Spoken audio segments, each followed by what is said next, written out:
Assalamualaikum warahmatullahi wabarakatuh. Perkenalkan, nama saya Tanti Lasriani, kelompok A3 dari kelas AKM 3. Hari ini saya akan mengenalkan beberapa organ reproduksi pada wanita dan pria.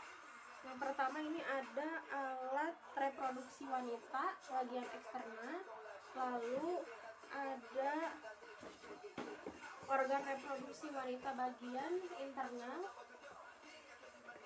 lalu alat reproduksi pria bagian eksterna, lalu ada organ reproduksi pria interna. Oke, ada dua fungsi utama dari alat reproduksi wanita eksterna. Eksterna ini yaitu untuk memudahkan sperma masuk ke dalam organ reproduksi bagian dalam serta melindunginya dari organisme penyebab infeksi. Yang pertama ada mons pubis. Mons pubis adalah jaringan lemak yang mengelilingi tulang pubis. Jaringan ini mengandung kelenjar untuk mengeluarkan minyak dengan feromon yang meningkatkan daya tarik seksual. Yang kedua ada labia mayora.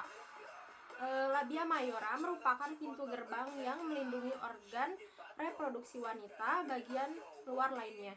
Sesuai namanya, organ ini berukuran besar. Pada labia mayor terdapat kelenjar keringat dan sebaceus yang memproduksi cairan lubrikasi. Saat seorang perempuan masa pubertas, labia mayor akan mulai ditumbuhi oleh rambut kemaluan. Selanjutnya ada labia minora.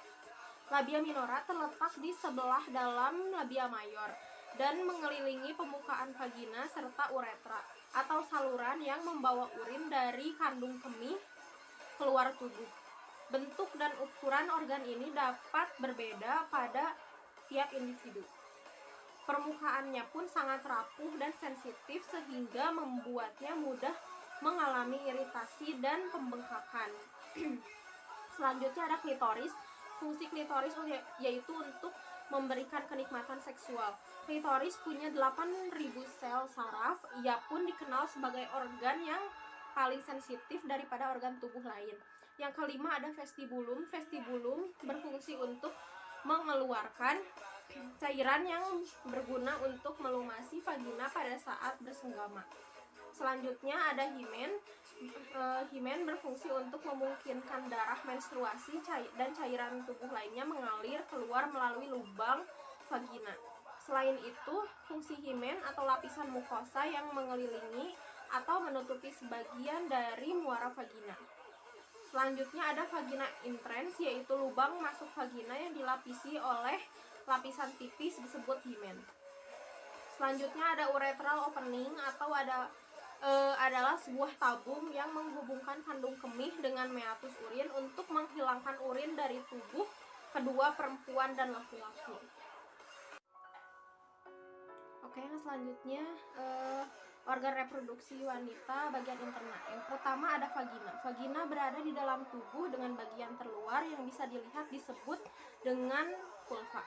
Organ ini terletak di bagian belakang kandung kemih dengan posisi di bawah rahim. Fungsi dari vagina adalah sebagai saluran persalinan, tempat masuknya sperma ke rahim hingga saluran keluarnya darah.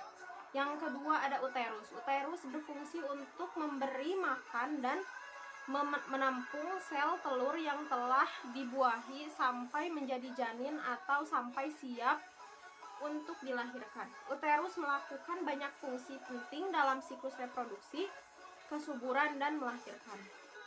Yang ketiga ada tuba falopi.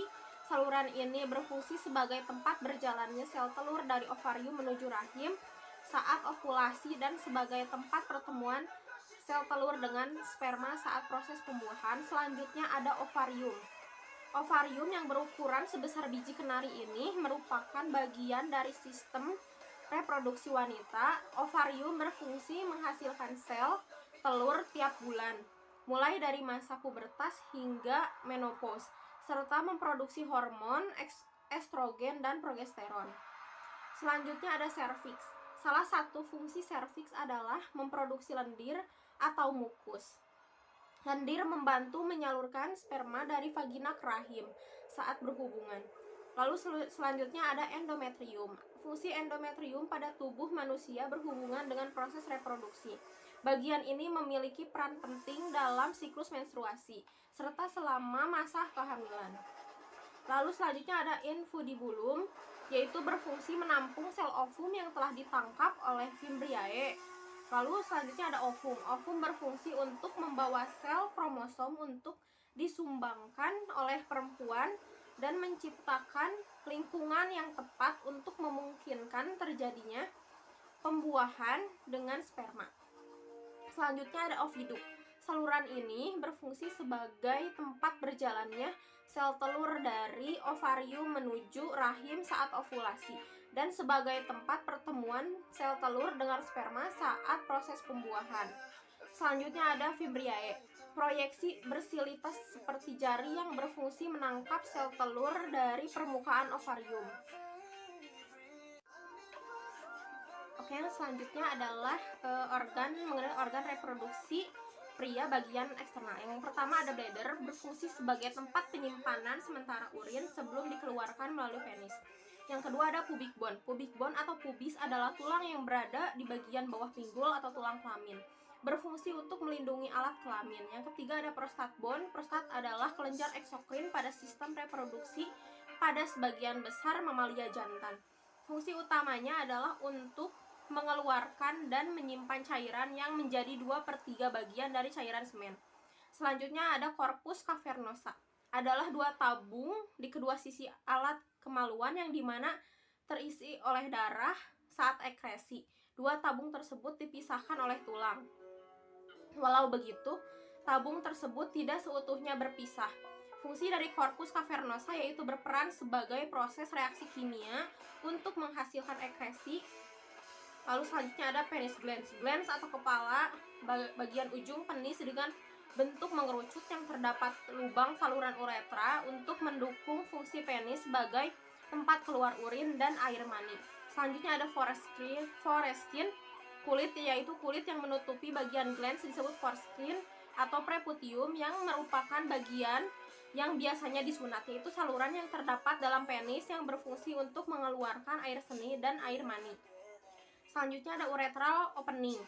Pada laki-laki selain sebagai tempat untuk keluarnya urin, lubang ini juga sebagai tempat keluarnya cairan mani, yaitu yang mengandung sperma dan enzim serta cairan yang membawanya.